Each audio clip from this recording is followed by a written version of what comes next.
Oui, donc introduire le sujet sur... Alors on va parler surtout donc, de l'Afrique de l'Ouest, y compris de l'Afrique, on va dire, sahélienne et sahélo-soudanienne en particulier.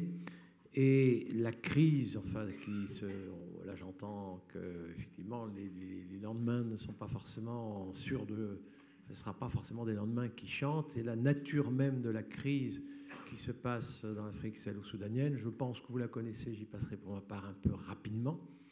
Il y a un accroissement démographique. On est dans les pays qui, pour l'instant, n'ont pas encore vraiment totalement réalisé ce que certains appellent la transition démographique. C'est-à-dire qu'il y a quand même un accroissement du nombre de bouches à nourrir tous les ans qui reste assez considérable.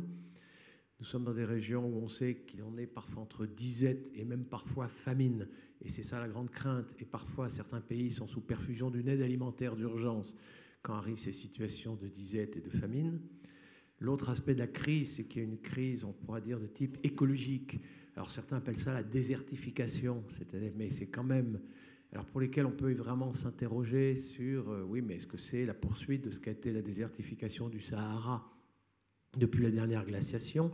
Est-ce que c'est aggravé par le réchauffement climatique, cette fois de type anthropique, l'effet de serre et autres, ou est-ce que c'est aggravé par des pratiques agricoles et pastorales qui pourraient aboutir à ce que, dans l'état actuel des choses, ce n'est pas durable, ce n'est pas pérenne, et les potentialités productives de ces régions-là sont mises à mal. On en rediscutera effectivement. Il peut y avoir beaucoup de thèses sur cette question-là. Mais enfin, c'est quand même des régions où, on le sait, il est difficile de manger. Il y a des gens qui souffrent de malnutrition, parfois même de la faim. Il y en a même parfois des gens qui en meurent.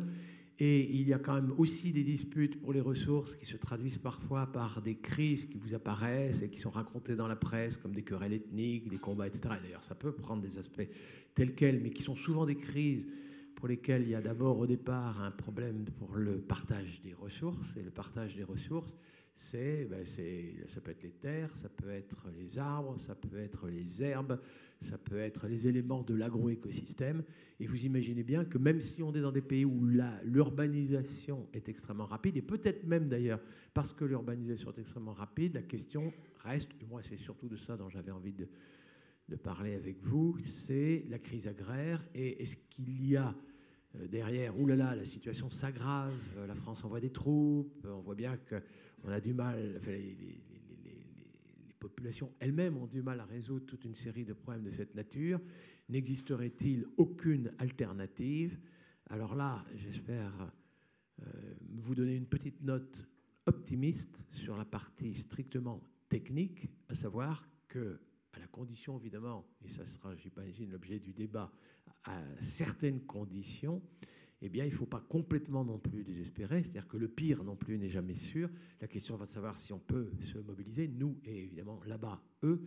Mais on ne manque pas forcément d'alternatives techniques qui permettraient quand même de résoudre... Alors la question va être, est-ce que ce sera la vitesse de l'accroissement démographique? Ça restera une question. Mais on ne manque pas de techniques qui permettraient là-bas de produire davantage pour eux-mêmes, sans avoir à dépendre, alors ils sont déjà très dépendants, mais sans avoir à dépendre en tout cas davantage de nos exportations de poudre de lait, de céréales, de pain et autres. Même, vous allez voir, je vais vous dire à un moment que, y compris nos exportations parfois, leur font le plus grand mal. Mais ça sera pour le débat. Par rapport à ce que vient de vous dire Marc, je vais insister dans une première partie sur tous les aspects pessimistes, c'est-à-dire le danger, on va dans le mur et c'est la catastrophe et pas loin. Et je vais décliner les alternatives agroécologiques, donc, qui sont porteuses d'espoir, avec des détails plus spécifiquement apportés à l'espace semi-aride du Burkina Faso. Donc, juste 2 mots, c'est la même carte. Je voudrais souligner 2 choses qui ont du sens en termes d'agroécologie qui rejoignent ce qu'a dit Marc. 4 à 5 mois de saison des pluies, 8 ou 7 mois de saison sèche.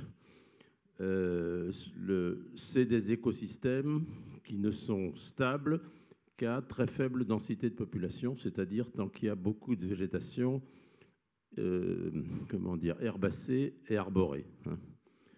Vous mettez dans ces espaces-là des densités de population plus importantes qui sont accompagnées par des densités de bétail importantes, vous avez une pression sur le bois, sur l'herbe, etc.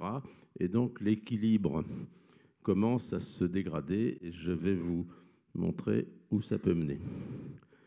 Projection démographique, j'insiste là-dessus parce que c'est des chiffres qui ne nous sont pas familiers. Pour les 4 pays en question, dont je vais parler parce que c'est le signal d'alerte qui me paraît le plus important dans la conjoncture actuelle. Donc Sénégal, Mali, Niger, Burkina Faso et Niger. Ils étaient environ dans chacun de ces pays 5 millions d'habitants en 1950. Ils seront à peu près dans chacun de ces pays 50 millions en 2050. Ils sont déjà à des niveaux de population tels qu'en France, nous serions 250 millions d'habitants et pas 50 comme nous étions en 1950.